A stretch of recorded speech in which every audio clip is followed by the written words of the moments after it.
Rabino, un placer verte. Hola Luis, ¿cómo estás? Lo único que sé decir es Shalom, Baruch atah Adonai, y hasta ahí llegué. Hay un montón de nuevas palabras que podemos aprender juntos, Está que son muy muy bien. lindas también. Empecemos por el principio, sobre todo para los que somos ignorantes. ¿Cómo te consagrás? ¿Cómo se consagra una persona como rabino? Uy, es una historia larga, pero son, por sobre todas las cosas, muchos años de estudio. Muchos años de estudio. Pasa que la palabra rabino, recién hablas de consagrar, ¿no? Generalmente uno compara rabino con sacerdote, ¿no? En el cristianismo, y no... El rol quizá puede parecer similar, pero no tiene nada que ver. Porque el sacerdote, incluso en tiempos bíblicos, los sacerdotes hebreos, ¿no? Tiene que ver eminentemente con lo ritual. Es una persona encargada de los rituales. Un rab no está encargado de los rituales, hace rituales. Pero la palabra rab en hebreo quiere decir maestro. Es un profe. Sabe un poquito más, porque estudió un poquito más y te puede orientar hacia algún lugar, no solamente en el libro o en la ceremonia o en las oraciones, sino especialmente en qué hacer, ¿no es cierto?, con esto que te pasa en este momento. Es un estudioso y un maestro de los textos. Esa es la gran diferencia. Además, una gran diferencia también es que el sacerdote tiene una bajada divina, ¿no? Y una vocación que viene desde el cielo allí. El rabino es como mucho lo que se llama un sheliach tzibur. Ya te voy enseñando algunas palabras que son más difíciles. Sheliach tzibur es un enviado de la comunidad. O sea, es la congregación el que decide que esta persona los pueda orientar. No viene desde arriba, sino que viene desde abajo. Y por último, tampoco hay grados o escalafones. Rabino es... No hay un papa de los rabinos. No hay, somos todos, es igual que Moisés, que Maimónides, es un montón. Pero somos todos exactamente en el mismo lugar, es completamente horizontal. Y en nuestro caso, aquí en Latinoamérica, nosotros tenemos un seminario rabínico. Yo soy egresado aquí, en el seminario acá, fueron muchos años, cerca de 8 o 9 años de estudio, y el último año es un año de estudios en Israel, en Jerusalén. ¿Cómo estás viviendo personal y como miembro de la comunidad desde el 7 de octubre pasado con este ataque terrorista? Bueno, es como un shock de emociones, ¿no? Hay una cantidad de cosas que suceden dentro y que suceden afuera, y además fue mutando todas estas semanas en la impresión y en las cosas que uno va viendo, que va escuchando, ¿no? De lo que pasa alrededor y de la manera en que se ve y se analiza lo que pasa desde muchísimo desconocimiento, ¿no? Político, histórico, religioso, ideológico, muchísimo desconocimiento.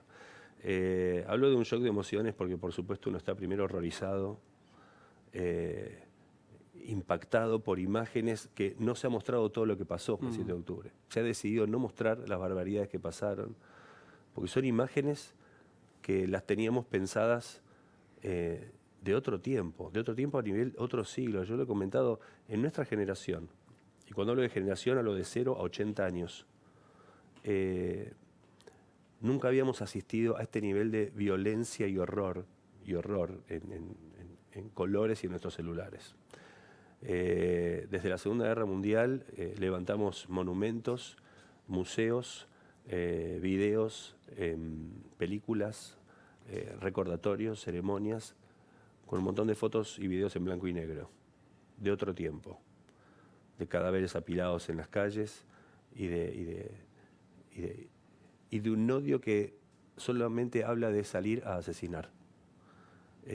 Sin ningún tipo de filtro, de civil, no civil, de grande, de chico, de niño, de bebé, de padres que tienen que asistir al asesinato de sus hijos de las maneras más horribles, o de chicos que ven cómo asesinan a sus padres en sus ojos. Nunca vimos un sadismo de este nivel. Porque por supuesto que hoy estamos todos preocupados por los civiles, pero he escuchado pocos que hayan dicho que lo que hizo Hamás fue salir a buscar civiles. Chicos que estaban bailando en una fiesta y asesinarlos sistemáticamente. O raptar, al día de hoy hay bebés raptados. Yo escucho en pocos lugares acerca de los casi 250 civiles, abuelos, abuelas, niños, raptados, que nadie sabe de ellos. No sucedió nunca en la historia esto, porque ha habido situaciones dramáticas de secuestros. Recuerdo cuando se secuestró un avión entero, ¿no es cierto? pero estaban todos los secuestrados ahí. O hace unos años, no sé si te recordarás, que fue una masacre, fue un desastre en Rusia, creo que había sido en un teatro, En el teatro, 300 claro, sí, secuestrados, sí. todos, pero estaban todos ahí. Acá nadie sabe dónde están, qué pasó, en qué túnel estará. Y increíblemente en ese shock de emociones uno empieza a ver no solamente la impotencia también de la distancia, sino la amargura y la tristeza, ¿no? De ver la cantidad de reacciones de un montón de lugares que hablan de proporcionalidad o desproporcionalidad, cuando lo que se está intentando hacer es ver dónde está toda esta gente. Cómo Sí. cómo se buscan a los secuestrados y se termina con este terror. A mí me pasó primero con el horror puramente humano, o sea, de enterarte, como vos decís, del solo relato sin ver las imágenes de criaturas decapitadas, mujeres violadas, personas descuartizadas. Me impactó lo que yo denominé sí, pero. Sí, bueno, nos solidarizamos, pero. Y yo digo, el sí, pero es cuanto menos cómplice, sino tan asesino como. ¿Cómo reaccionás con eso? Sí, es lo que te contaba, es realmente es doloroso ver cómo Occidente y cómo una cantidad de organismos, organizaciones, movimientos que defienden los derechos que ha logrado y alcanzado Occidente, el lugar de civilización que ha logrado Occidente con los avances, especialmente en derechos humanos, en la igualdad del hombre y la mujer, en el trabajo. Hay muchísimo por hacer, pero en el enorme trabajo que se ha logrado en la igualdad del hombre y la mujer, en la protección de las minorías, en la igualdad de género, en la libertad de elección sexual, en la democracia, en el pluralismo, en la diversidad. En todas estas cosas que abrazamos fuertemente, como un montón de organizaciones, decía, instituciones, movimientos, especialmente autopercibidos como progresistas o de izquierda, defienden autocracias y dictaduras que solamente oprimen a sus poblaciones, pisotean a su gente y le quitan todo tipo de derechos, los derechos de la libertad ideológica, de expresión, de elección, los pisotean intelectualmente, emocionalmente, ideológicamente, políticamente, y terminan defendiendo este tipo de organizaciones, ¿no es cierto?, que hoy están contra Israel. Pero acá el ataque es contra Occidente todo, porque de alguna manera lo que hizo Israel o el pueblo judío después de 2000 años de vagabundear por el mundo y haber sido sistemáticamente estigmatizado por ser un paria y no tener ningún lugar, ahora que sí tiene un lugar también es estigmatizado por tener un lugar. Y lo que hizo Israel en su derrotero por Occidente fue llegar a todas estas cosas que fue tomando y recolectando de Occidente al enclave de Medio Oriente. Porque el pueblo judío sale de Oriente, obviamente. Pero en su exilio por Occidente lleva la potencia del pluralismo, de la diversidad y de la democracia a Oriente. Y eso es insoportable. Es insoportable para Oriente. Lo que parece ridículo es que sea insoportable para Occidente también. Ahora quiero que hablemos, y porque te he leído y te he escuchado diferenciar claramente entre una organización terrorista que propone la desaparición de Israel de la faz de la tierra sin metáfora.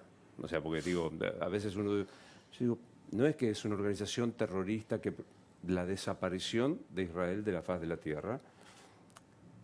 Me gustaría que habláramos de Hamás y de los palestinos y demás, pero pensaba esto, Gerardo Rosín, un amigo rosarino y paisano, una vez discutiendo, yo le decía, en algún momento uno tiene que estar preparado para que te digan puto de mierda. Y él me decía, ¿y cuando te dicen judío de mierda? ¿Qué te pasa cuando escuchas judío de mierda? Es tremendamente doloroso, es el mismo tipo, es exactamente ese sentimiento de, aparte desde,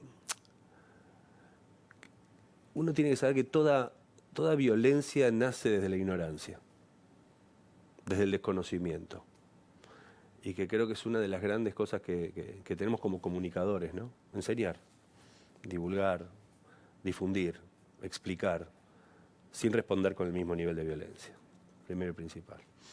Es doloroso que en este tiempo, ¿no?, en donde pensamos que ya hemos crecido y nos hemos desarrollado como civilización, tenés que estar explicando a veces cosas que no necesitan ninguna explicación, ni de lo sexual, ni de lo religioso.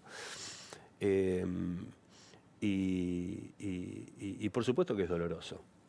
Es doloroso que intenten transformar en un insulto tu identidad, quién sos, ¿no? Es algo... y tiene que ver también con, lo comentaba la otra vez, esta definición de lo que es el antisemitismo, ¿no? Y que es un virus que ha mutado con el tiempo, que ha mutado a través de los siglos. Es un virus irracional, pero que de manera muy inteligente ha mutado. El antisemitismo es un virus que ha mutado siempre según el valor que regía en cada época. En la Edad Media, el valor más importante que regía era el de la religión. Y entonces se lo persiguió al judío por su religión. Tenía que convertirse. Si se convertía, salvaba su alma y podía seguir viviendo. Pero si no, la hoguera. Y así asesinaron a cientos de miles de judíos por permanecer firmes en su fe. Como muchos se convirtieron también. Pasó el tiempo y la religión dejó de ser la variable más importante y pasó a ser la ciencia. Siglo XIX, el siglo XX. Y entonces se lo dejó de perseguir al judío por su religión y se lo persiguió por su raza. Ahora resulta que era una raza. Y si tenías algún nivel de judaísmo en sangre, con algún abuelo, era suficiente para que vas a Auschwitz. Quizás esa familia ya se había asimilado por completo y esa persona era cristiana o laica, no importa. Si había alguna sangre judía era suficiente para ir al horno crematorio. Y se asesinó a 6 millones de judíos en 6 años. Todos civiles. Todos. Y quiero aclarar una cosa. No hubo jamás, nunca, ningún tipo de acto vandálico ni de venganza por eso que sucedió. Jamás se persiguió a un alemán o a una institución alemana o polaca, ni en Alemania, ni fuera de Alemania, ni fuera de Polonia, por eso que sucedió. No existe la palabra venganza en el diccionario hebreo. Ahora pasó el tiempo y dejó de ser la ciencia, lo más importante son los derechos humanos. Y entonces se persigue al judío por violar los derechos humanos. Solo en esa vara. Como te decía antes, nunca tuvimos un Estado, y ahora que hay un Estado, entonces el antisemitismo se transforma en antisionismo. Y ahora ha llegado a una evolución mucho más elevada ese virus. El antisemitismo ha descubierto al nuevo antisemita, que es el pueblo judío. O sea, ahora el nuevo nazi es el judío. El nuevo judío es el pueblo palestino perseguido. Wow. Es increíble cómo la narrativa ahora ha descubierto al nuevo nazi y se tilda de aparato genocida al pueblo de Israel. Es interesante esto del genocidio, mira, o de limpieza étnica, ¿no es cierto? Te decía recién acerca de la Segunda Guerra. Dato mata relato, lo escuchamos muchas veces, ¿no es cierto? Antes de la Segunda Guerra Mundial había 18 millones de judíos. 18 millones.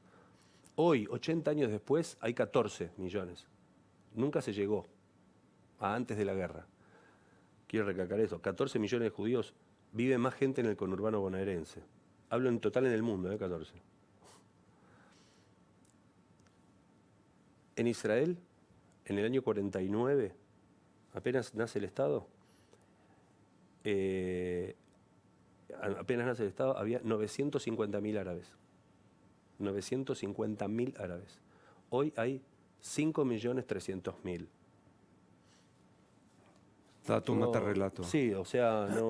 Ahora, Rabino, me quiero detener en 2 datos que dijiste, que me parecen centrales porque ayudan no solo en esta cuestión, sino en general. Hablaste de la ignorancia y hablaste de la evolución. Empecemos por la ignorancia. La ignorancia da miedo, o sea, lo que no conozco da miedo. Claro. Y lo que da miedo trato de que no exista. Claro. Me parece, esto funciona para la cuestión judía, para la cuestión de la diversidad, para todo, ¿no? Para todo, sí. El origen de toda discriminación y no aceptación es la ignorancia y el desconocimiento. Cuando uno no conoce lo que tiene enfrente, lo primero, como vos decís, es el miedo, y por sobre todas las cosas, el miedo a que yo deje de ser lo que soy. Porque mirá si encima me siento y me convence. ¿no es cierto? Entonces lo mejor es tenerlo Rápidamente, lejos, claro. porque yo soy esto. Acá es muy importante el concepto de la palabra de la integración.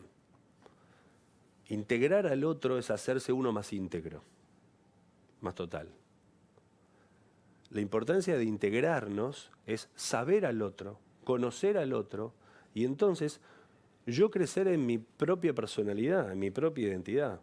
Yo hacerme más fuerte al saber quién soy, cuáles son mis valores, cuál es mi historia, cuál es mi religión, mi identidad sexual, la que sea. Al hacerme más fuerte me puedo integrar con el otro sin tener el miedo a que el otro me invada en mis propias convicciones. Y entonces poder tener una paleta de colores mucho más interesante en la conversación, en la calle o en la vida. Y el otro tema que vos planteaste es la evolución.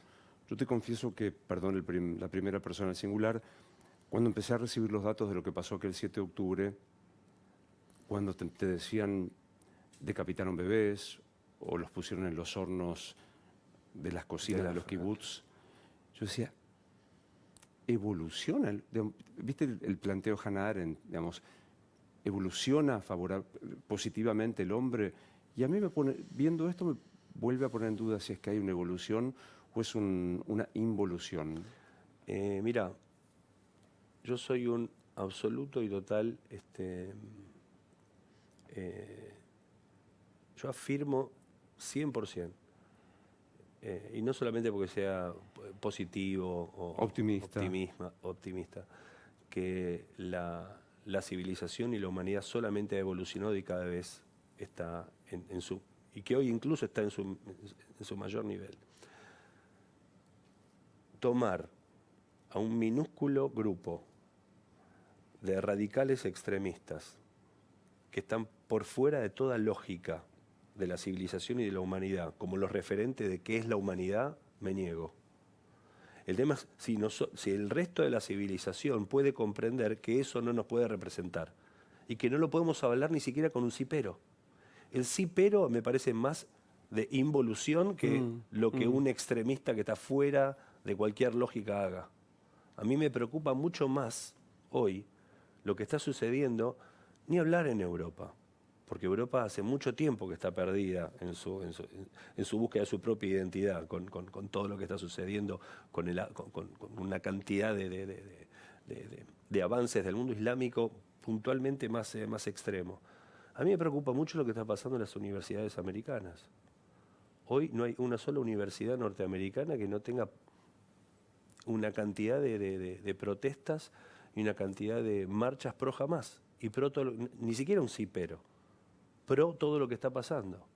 Eso es sumamente alarmante, que Occidente no logre ver que está en peligro.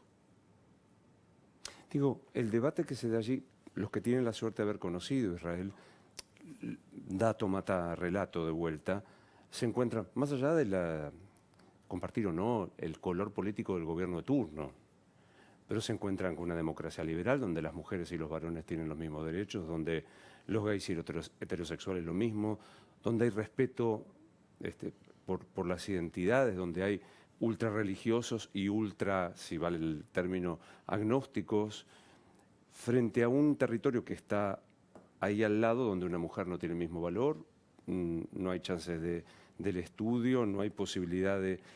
Digo, ¿por qué esta solidaridad con esto que es obviamente algo que uno no aceptaría como vida propia? Es realmente inentendible lo que te decía antes, ¿no? En relación a lo que vos contás acerca de Israel, mira, te voy a dar un par de datos, ya que está, mira. El primer congreso sionista fue en 1897. Herzl. Pequeño paréntesis, porque creo que todos sabemos qué es el sionismo. ¿Podés describir qué es el sionismo? Sí, el sionismo es un movimiento judío que nace a fin del siglo XIX, 1897, con Teodoro Herzl, que congrega a judíos de casi todos los países del mundo en Basilea para empezar a diseñar el proyecto de realización de un Estado propio judío en la tierra de Israel. El origen de ese congreso es justamente algo que vimos ahora en colores y que nunca nos hubiésemos imaginado. Era la sistemática persecución de judíos en el este de Europa, pogromos que asolaban las villas judías, que dejaban un tendal y centenares de muertos en las calles, y se veía que el antisemitismo cada vez crecía y crecía más. La gota que derrama el vaso en Herzl, que es el promotor, ¿no es cierto?, el fundador del movimiento sionista, él era periodista, es cuando asiste al famoso caso Dreyfus en Francia. Dreyfus era un general muy importante en la milicia francesa, muy importante, condecorado, algo rápido, ¿no? Y es destituido después de una cantidad de denuncias falsas por ser judío, en una institución pública, vergonzante, y como Herzl estaba presenciando ese tribunal infame, ¿no es cierto? Él ahí se da cuenta que es la gota que derrama el vaso, ¿no? Porque en la misma Francia de la libertad y la democracia ya no se sostenía ni siquiera la libertad de expresión y de ser judío de una persona tan condecorada en la milicia francesa. O sea, no se permitía al judío vincularse e integrarse a la sociedad. O sea, se lo perseguía por estar, por tener sus propias tradiciones y estar afuera, guetizado, y se lo perseguía por querer integrarse a la sociedad. O sea, no había escapatoria.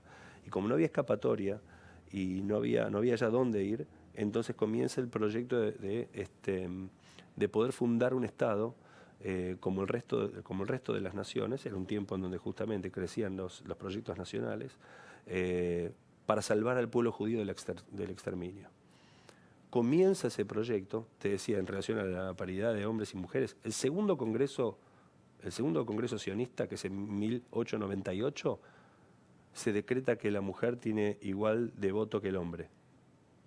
1898, 50 años antes que Francia, que la mujer podía votar igual que el hombre en ese congreso. Para que veas la base del movimiento sionista de pluralista, ¿no es cierto? Él escribe un libro, Alt-Neuland, La Nueva Vieja Tierra, en donde describe, es un profeta, el tipo es increíble, en donde describe la tierra de Israel con árabes y judíos viviendo de manera solidaria, democrática, hombres y mujeres en paridad de condiciones, al igual que el tema, todo, diversidad sexual, es algo increíble. Hablo de fin del siglo XIX. Un avance. Él en ese año, en el primer congreso, dice, no sé si en 5, pero en 50 años vamos a tener un Estado judío. 50 años y 6 meses después del discurso de él, Ben Gurión declaró la independencia del Estado de Israel. Él muere muy joven, muere a los 40 y poco de años, nunca asistió, por supuesto. Pero el movimiento sionista nace justamente porque veía el avance del antisemitismo como la destrucción del pueblo judío en Europa, cosa que sucedió. Se había avanzado en poder llegar a lograr el Estado hebreo. La declaración Balfour fue en 1917, la aceptación de los ingleses de darle el Estado judío en la tierra de Israel. Sin embargo, en la mitad viene la Shoah, viene la Segunda Guerra Mundial. Y se asesinan sistemáticamente a 6 millones de judíos. Lo vio venir, vio que sucedía. Lamentablemente no llegaron a construir el Estado antes de eso. Rabino, ¿cómo vivís? Te pasará obviamente mucho más que a cualquiera de nosotros que hemos tomado posición. Cuando dicen, sí, pero ahora los judíos están matando civiles, niños, bombardean hospitales, etcétera, etcétera. Me destruye el corazón cada vida humana. Judío, no judío, alto, flaco, argentino, boliviano, israelí, iraní, palestino. No. Cada vida humana es un reflejo del Kadosh Baruj Hu, de Dios en la tierra, sin distinción. Pero esto no es una guerra. Acá estamos hablando ya no solamente del derecho del Estado de Israel a existir, sino quizá del pueblo judío a existir. El pasado vuelve a tocarnos la puerta, Luis. El temor del fin del siglo XIX, de la continuidad de la existencia del pueblo judío, lamentablemente vuelve a tocarnos la puerta, porque si fuese simplemente un problema territorial o de soberanía de algún nivel de tierras, entonces no estaríamos viendo persecuciones en aeropuertos en Rusia cuando bajan judíos. No estaríamos viendo insignias pintadas en caballito en los edificios, como pasaba en Múnich en la década del 30. Yo no tendría que poner o triplicar la seguridad con patrulleros y seguridad privada en un templo en donde venimos a rezar por la paz. ¿Triplicaste la seguridad? Obvio. Tuvimos que blindar todas las puertas, especialmente. Mira, hablando de derechos, la única minoría en el mundo, a la que sus hijos están sometidos cuando van a estudiar a la escuela matemática, a pasar por pilotes, barrotes, seguridad y cacheo, son los chicos judíos. Ninguna otra minoría en el ¿Sabes mundo. que leí eso? Romina Mangel publicó, ya no me acuerdo dónde, un texto diciendo que ya se había alterado para todos estos chicos, entran por otras puertas, suspendieron los festejos. Ninguna minoría en el mundo tiene que sufrir que sus hijos sean cacheados antes de entrar a la escuela. No existe. Pero eso nadie habla. Y acá, como te digo, no es una cuestión de soberanía de algún pedazo de tierra o de independencia, porque Gaza es un Judenrein. Es lo que soñó Hitler en Europa. No hay judíos. No hay judíos. Incluso cuando se habla acerca de los colonos en Cisjordania, es como si estuviese prohibido que un judío pise una tierra árabe. Ahora, dentro del Estado de Israel, no hablo de Cisjordania y Gaza, dentro del Estado vive 1.800.000 árabes. 1.800.000 árabes de una población de 9 millones. El 20% de la población es árabe. En Israel, no hablo de Gaza y Cisjordania. No solamente eso, tienen partidos políticos. El 20% del Parlamento tiene diputados árabes. De Israel. Una de las bancas de la Corte Suprema de Justicia es árabe. Trabajan en los hospitales, se reciben en las universidades, son atendidos por los hospitales. Estoy hablando del 20% de la población. Sin embargo, en Gaza no vive un solo judío. La pregunta es ¿por qué no hay judíos en el Parlamento de Gaza? Por dos cosas. Porque no hay judíos y porque no hay parlamento en Gaza. Ahora, esto de que no pueda siquiera un judío vivir ahí, habla de que no es solamente una cuestión territorial. Y esto que vos dijiste hace un rato en la entrevista, no es algo que simplemente sepas o que conozcamos. Hay que simplemente googlear y mirar los videos de los líderes de Hamas que viven cómodamente en sus palacios de Qatar, millonarios, no viven en los túneles de Gaza, viven millonarios en sus palacios en Qatar, diciendo que el Estado de Israel es ilógico y que no tiene que existir. Acá no se trata de la independencia de Gaza, se trata de la eliminación del Estado judío y la eliminación de su pueblo. Hay algo que es muy trágico. Y te hablo de esto porque habla de cuál es el nombre del ejército de Israel. El ejército de Israel se llama el Ejército de Defensa de Israel, Tzahal. Haganah le dice el Ejército de Defensa de Israel. Es un ejército de defensa porque es nuestro último lugar en donde estar. Es algo fenomenal, porque solo pasa con el Estado judío. Esto de tener que estar explicando que tiene derecho a defenderse. Porque son frases que quedan, y que quedan bien hasta para ser políticamente correctos. Todos los que dicen, Israel tiene derecho a defenderse. Y uno dice, no me digas. ¿Quién no? ¿Vos no tenés derecho a defenderse? Obvio. ¿Quién no? O Israel tiene el derecho a existir. El Estado de Israel es el único que en todo foro internacional se discute acerca del derecho a la existencia del Estado de Israel. Ningún país está en signo de interrogación si tiene que existir. Argentina tiene que existir. Es como una Estados pregunta. Unidos tiene que existir. Irán tiene que existir. Y por supuesto, por eso, insisto, esto no es una guerra entre países. Acá hay una banda de forajidos que encapuchados entraron a las casas de familias en un fin de semana largo a asesinar bebés. Y el Ejército de Defensa del Estado de Israel entiende que esa es también la primera etapa de muchas más. Hay miles y miles de cohetes que siguen cayendo al día de después de un mes. Nadie dice, miles de cohetes por día que caen en las poblaciones civiles de Israel. ¿Qué se hace? Lo que se haga va a salir mal, ¿eh? Lo que se intente hacer va a salir mal. Ahora hay una cosa que es muy importante. Yo creo que hay que saber diferenciar, y para esto necesitamos nuestra mente, entre el dolor y la expectativa y el deseo. Y estas son cosas que funcionan en diferentes lugares de la mente. Porque el dolor, así como el placer, funciona en una parte que es el tallo del cerebro humano. Y tiene que ver con el ahora, con el ya, con lo que te pasa en este momento. Es lo reactivo. tanto el dolor como el placer, es coyuntural, es lo que te pasa allá. Sin embargo, en el córtex, en la parte nuestra que tiene que ver con la creatividad, la imaginación, la racionalidad, el sentido, el para qué, allí están nuestros deseos y nuestros miedos, porque tiene que ver con lo que viene, con lo que vendrá.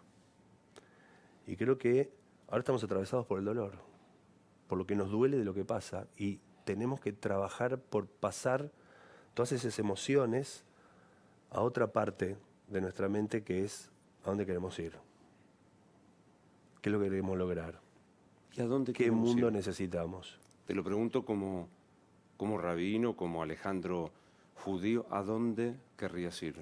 Mira, aquel que cree en Dios y que cree que Dios creó al mundo, y cuando hablo de Dios hablo de todos los formatos posibles, es un nombre, ¿no? Es una palabra, que cada uno entienda: energía, potencia, espiritualidad, todo está bien. Aquel que entiende que la creación del mundo es un milagro y un misterio por sobre lo natural, solamente tiene que mirar cómo está creado el mundo. El mundo es un mundo en colores. No hay una planta igual a la otra, no hay un animal igual al otro, no hay una caída del sol igual a la otra, no hay un paisaje igual al otro, no hay un amanecer igual al otro. El que haya creado este mundo es un Dios muy plural, es un Dios muy diverso. No hay un rostro igual al otro. ¿A quién se le ocurre que este Dios le gustaría que solo le canten en un solo idioma? Tenemos que aceptar y entender que es maravilloso que cada uno entienda, crea, sienta y cante de su manera, y de esa forma a transformar al universo entero en un cuadro mucho más hermoso. Yo espero por ese tiempo. El pueblo judío no espera que el mundo sea judío. No espera. Espera que cada uno pueda, en su particularidad, expresarse de manera genuina, auténtica, total, y crecer espiritual y emocionalmente para que todos crezcamos. Déjame estropear esta imagen hermosa que usás. El fundamentalismo islámico sí quiere que todos seamos. Esa es una gran diferencia. El que no, claro, el tema de salvar almas, ¿no es cierto? O de terminar con los infieles. Todas estas frases tremendas que no son del Islam, son del radicalismo islámico, ¿no? Hay que aclarar también. Del fundamentalismo religioso que solamente ve las cosas en blanco y negro. No en El colores. mundo es como yo digo o no es. Hay algo que me resulta atractivo como buen agnóstico, como si uno pudiera elegir, de los monoteísmos, atractivo del judaísmo, es que la duda es un valor para ustedes. Para los otros monoteísmos es una complicación la duda. La duda es la llave para la sabiduría. La duda es la llave para la sabiduría. O sea, es la pregunta. El judaísmo es un mundo de preguntas. No es un mundo de respuestas. Es un mundo que te abre a hacerte las preguntas más profundas. Mira, Heschel, el rabino Heschel, uno de los grandes pensadores del último siglo, decía que la religión es la respuesta a las preguntas últimas del hombre. Que el problema en este tiempo es que muchos se han olvidado cuáles eran las preguntas, ¿no? Y creo que esa es una gran definición. El ser un buscador todo el tiempo. El preguntarse acerca de uno y acerca de lo que me preguntaste y a dónde vamos. Ahora, digo, ¿cómo convive, de vuelta como no judío, la ortodoxia de un Lubavitch con el progresismo de otro rabino o de otra corriente? De otra corriente sería yo. Claro. ¿Cómo te definís como? ¿Como un de la corriente? Yo pertenezco al movimiento conservador Masortí, que es parte del mundo liberal judío. Sí. Sos conservador liberal, ves que son raros. Sí, somos ves raros. Que me cuesta. Sí, es un nombre que no me va. cuesta un montón. Pero digo, Sí, entre vos... El título, el nombre del movimiento es heredado de otro siglo y de otro lugar. No quiero poner nombres de Entonces, rabinos para que nadie liberal. se ofenda, pues no corresponde. Pero digo, Sí. entre el rabino Bruch y el rabino X, conservador, Sí. ¿cómo se Te convive? cuento. Una de las cosas que son bellas dentro del judaísmo es su diversidad interna. Históricamente, el pueblo judío ha sido diverso en su concepción y en su forma de entender el mismo judaísmo. Desde tiempos bíblicos, de los mismos tiempos bíblicos. en tiempos bíblicos eran 12 tribus. Y cada tribu tenía hasta algunas diferencias idiomáticas, su bandera, su color, su propio ejército, sus propias leyes internas. Y así fue pasando el tiempo y cuando fueron al exilio tuvieron que escribir los judíos la interpretación de la Biblia, de la Torá, y escribieron el Talmud, que es la gran enciclopedia judía. La explicación a la Torá es el Talmud. Bueno, hay 2 Talmud. Hay 2, uno de Jerusalén y uno de Babilonia. Y hay contradicciones entre ellos, y está bien, y así convivimos. Entonces pasó el tiempo y siguió siendo diverso, y fueron Ashkenazim y Sefaradim. Y tenía que ver con el lugar en el mundo en donde vivían. Y de pronto en Pesaj, que es la fiesta más famosa y más concurrida de todos los judíos, los Ashkenazim comen cosas que los Sefaradim jamás comerían porque están completamente prohibidas. Pero somos todos el mismo pueblo que festejamos lo mismo. Hay un libro que es muy famoso y muy interesante y muy importante, se llama el Shulchan Aruch. El Shulchan Aruch es el libro de la ley judía. Allí se condensan todas las leyes. Como que todos los judíos, esto es un libro del siglo XV, XVI, se pusieron de acuerdo que esta es la ley. Ya está. Después de tantas divisiones y tantos pensadores, como te dije, los rabinos, es todo horizontal. No hay un papa rabino que dice, así es la ley. No. Y vos sabés, 2 judíos, 3 problemas, 3 problemas, 4 discusiones, 5 sinagogas. O sea, total. Y ante tanta diversidad de opiniones y de leyes y de cosas, etcétera, finalmente se llega a un libro que es el Shulchan Aruch, que es la compilación de 2 grandes maestros, uno sefaradí y uno ashkenazí, de la época. El sefaradí era Yosef Karo, el ashkenazí Moishe y Serles, todo siglo XV estoy hablando, que eran los grandes rabinos de las 2 grandes corrientes de aquel momento, ¿no? Y uno escribe un libro que se llama La Mesa y otro escribe un libro que se llama El Mantel. Y juntan los libros y se llama La Mesa Servida. Entonces vos vas a ese libro, por ejemplo, y en Pesaj, ¿qué hacer? Y bueno, el sefaradí dice, bueno, nosotros en Pesaj comemos arroz. Y el ashkenazí abajo dice, bueno, y nosotros no. Lo interesante es que está todo dentro del mismo libro. Elige tu propia aventura. Esa es la convivencia ante mi pregunta. ¿Cómo, en lo personal, cómo te llevas con cuestiones tan complicadas como, no sé, interrupción voluntaria del embarazo, matrimonio igualitario? ¿Cómo me llevo? Me llevo bárbaro. Por supuesto, a ver, cada una es un tema en sí mismo. La interrupción voluntaria del embarazo para el pueblo judío, la posición judía en relación a eso no es ni pro-life ni pro-choice. Es ninguna de las 2 y las 2 a la vez, es un punto medio. No está permitido la interrupción, pero ante el caso de peligro de vida de la madre, es una obligación. Pero esto es del tiempo de la Mishnah, hablo hace 2000 años. En el tiempo de la Mishnah del Talmud, que te conté, 2000 años atrás, nuestros textos dicen que es obligatorio hacer el aborto ante el peligro de vida de la madre, y te explican cómo hacerlo, incluso con el bebé muy avanzado, 8 meses. Hoy hay varios pensadores y parte del mundo del pensamiento judío que se redefine qué quiere decir peligro de vida. ¿Qué es peligro de vida? Claro, solamente vida solo física, que te va a morir. Claro. La vida emocional, la vida de futuro, la vida psicológica. Entonces se abre un abanico a pensar. No es simplemente la aceptación automática de un aborto por el derecho a la vida también que comienza en ese embarazo, pero sí en la definición de la vida de la madre. ¿Y con el matrimonio de personas del mismo sexo? Matrimonios dentro del mismo sexo, como te dije, por supuesto dentro del judaísmo hay una pluralidad de ideas. En el mundo ortodoxo obviamente no está aceptado, en el mundo liberal sí. Hay muchas posturas y muchos rabanim que ya han llevado adelante matrimonios también aquí en la Argentina. Se ha desarrollado en el mundo liberal, por supuesto, una ceremonia puntual para bodas de personas del mismo sexo, que se llama Brit Ahava, el pacto de amor, y se la lleva adelante. ¿Estás seguro que Dios existe? Sin dudas. Mira que me dijiste que la duda era importante. Sí. ¿Qué pregunta tenés? Sin dudas. Que te lo explique. En lo posible. Que te diga dónde. ¿Cuál es tu, digamos, yo soy de los respetuosos de la demostración científica o Claro. empírica o de la demostración física? Sí.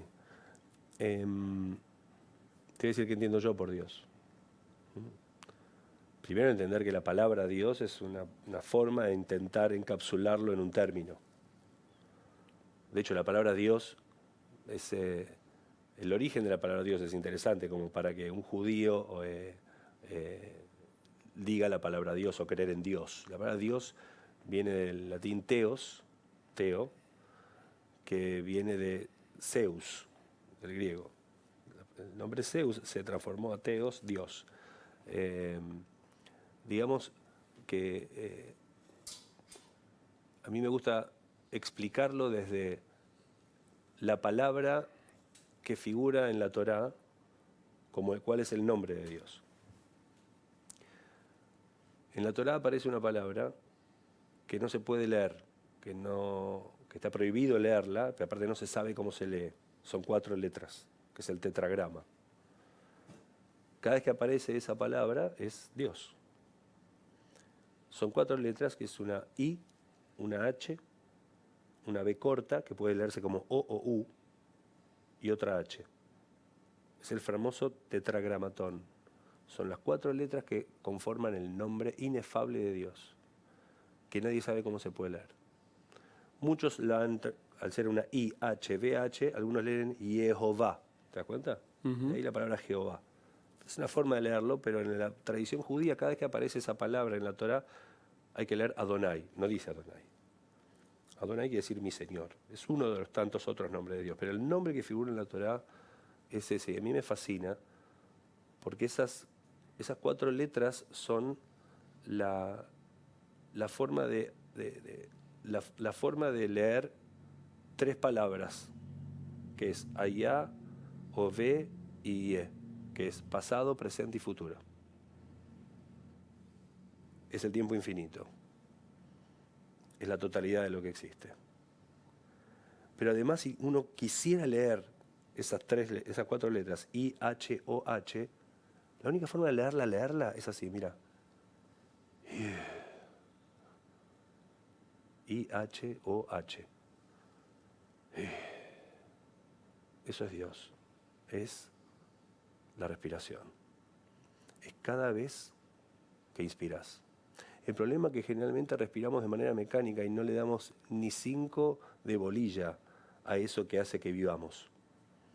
Lo que hace que vivamos, que sí, lo podemos ver científica y mecánicamente, cómo los pulmones hacen así y tener nuestra vida tranquilo. Cuando vos frenás y podés pensar tu respiración, si podés darle valor a cada vez que inspirás, te das cuenta que cosas que haces de manera mecánica las podés hacer de manera consciente.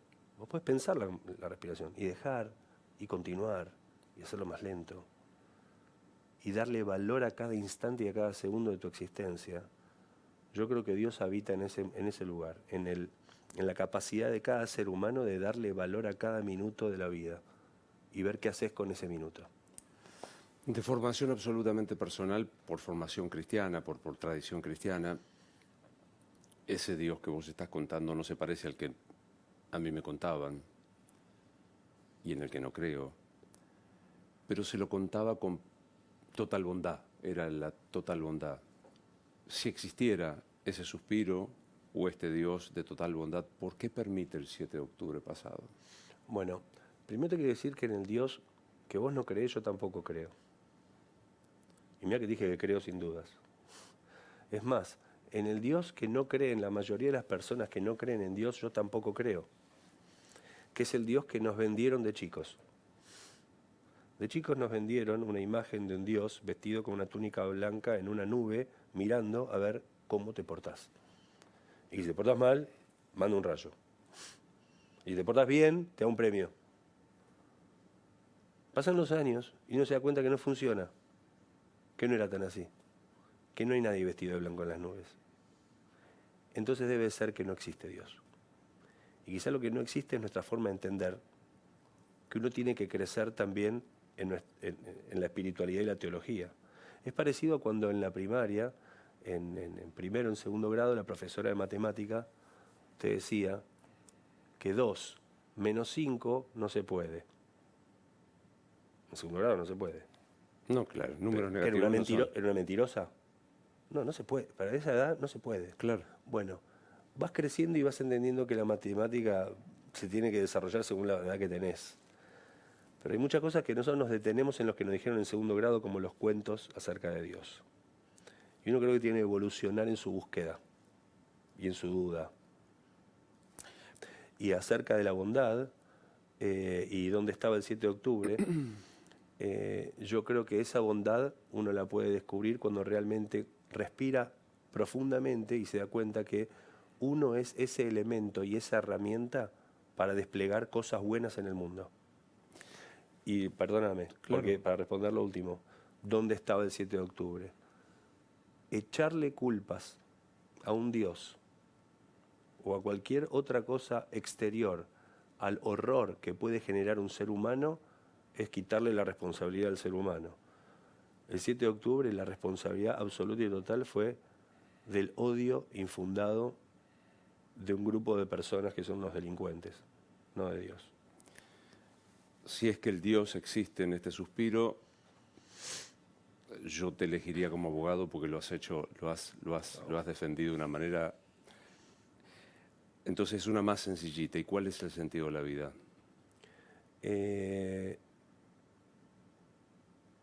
No es que la pregunta no es cuál es el sentido de la vida, sino cuál es el sentido de tu vida.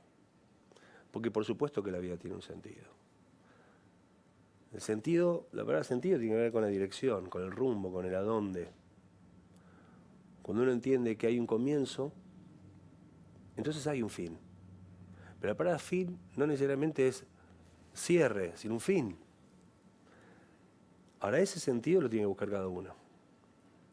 Claro que existe el sentido. El tema es si uno se frena y se queda a buscarlo. Muchas veces de pronto nos estremecemos y empezamos a hacernos estas preguntas ante la muerte, cuando nos atraviesa una pérdida. Cuando alguien parte, uno queda partido. Y en ese quiebre interno nace la duda. ¿Qué pasó? ¿Por qué? ¿Por qué se murió?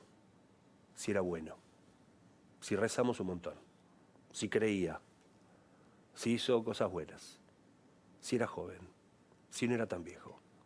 ¿Por qué? Si no estaba enfermo, por lo que sea, ¿por qué? ¿Por qué? Y la muerte genera un mundo de preguntas, sin respuestas, porque es un misterio. Es un misterio, y los misterios no tienen respuestas.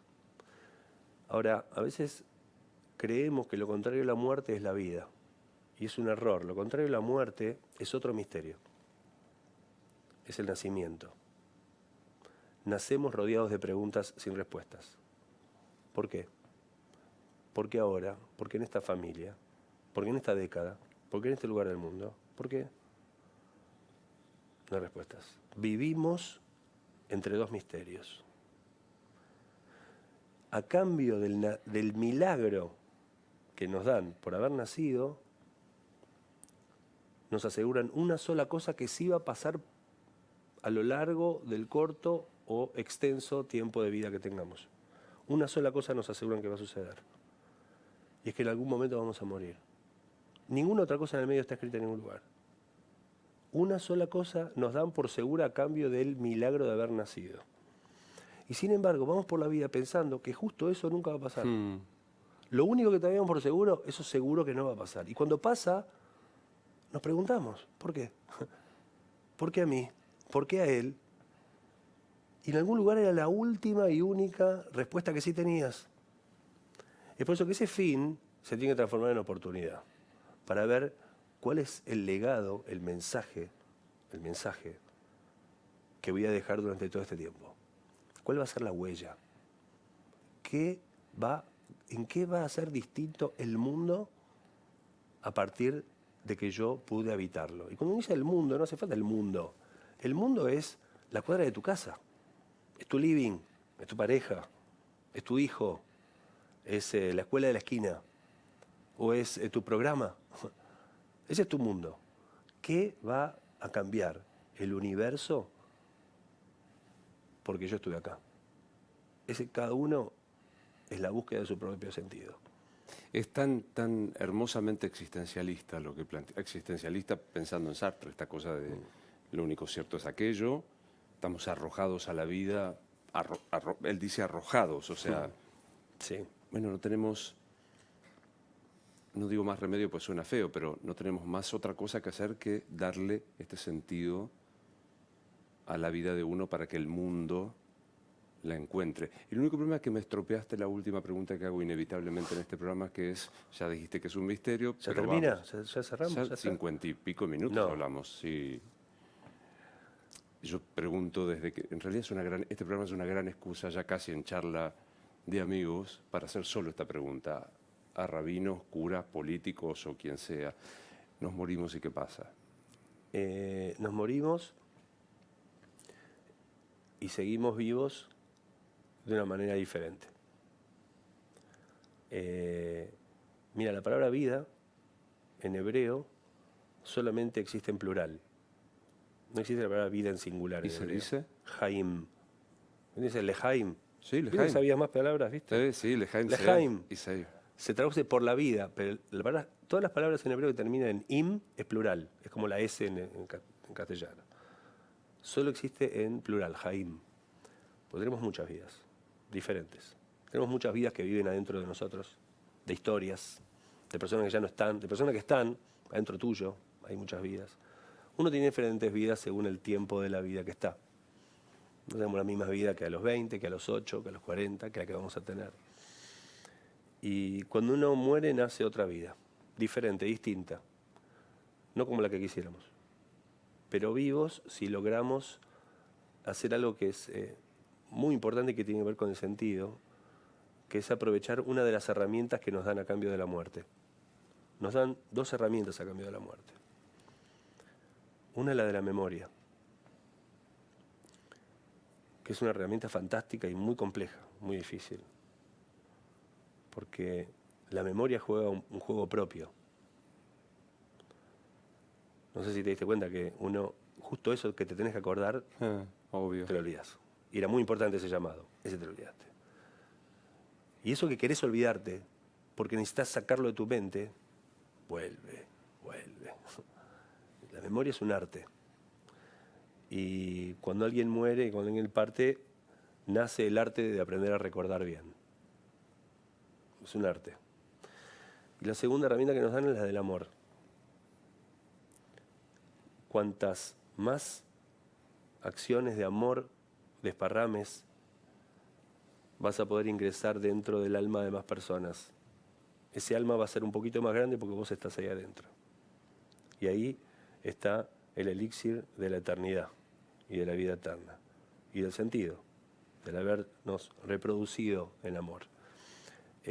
Cuando uno muere, son las personas a las que amamos las que se entristecen profundamente, pero logran darnos continuidad según lo que hayamos hecho en vida, ¿no es cierto? Y ahí es donde uno descubre que lo contrario al amor no es el odio. Lo contrario al amor es el dolor. Cuanto uno más ama, tiene que ser que más le va a doler.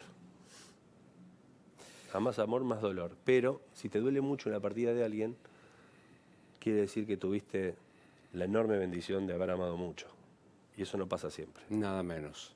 Ha sido especialmente emocionante entrevistarte. Luis, una bendición, una Igual. alegría encontrarnos. Que sea la Igual. primera de muchas. Y que ojalá, cuando sea grande, yo voy a hacer un programa solo de esto. Gracias. A vos. ¿Sabías que el precio del oro nunca había estado tan alto? Es el momento de hacer valer tu oro, alhajas, relojes brillantes, monedas de oro, lingotes. ¿Dónde? En Joyería El Tasador. Joyería El Tasador, buena gente, expertos técnicos que tasan en el acto y pagan en efectivo. Joyería El Tasador, tenés que llamar de nuestra parte al 0800-222-8273. 0800-222-8273. Si vas a la sucursal de Corrientes y Pueyrredón, pagan el gramo de oro hasta 61.000 pesos. Joyería El Tasador. Toda una vida dedicados a las joyas. Pensá vender al mejor precio. Visitanos. Joyería El Tasador. Avenida Corrientes 2810, esquina Pueyrredón. Joyería El Tasador. Tu tasador, mi tasador. La oportunidad que estabas esperando para mejorar tu descanso llegó del 6 al 8 de noviembre. Aprovecha el Cyber Monday de Cabana, Colchones y Sommier. Visita la web y accede a promociones imperdibles, hasta el 65% de descuento en 12 cuotas sin interés, entrega gratis en la ciudad de Buenos Aires y Gran Buenos Aires, entrega express en productos seleccionados. Te lo vas a perder, mira esto. Cabana.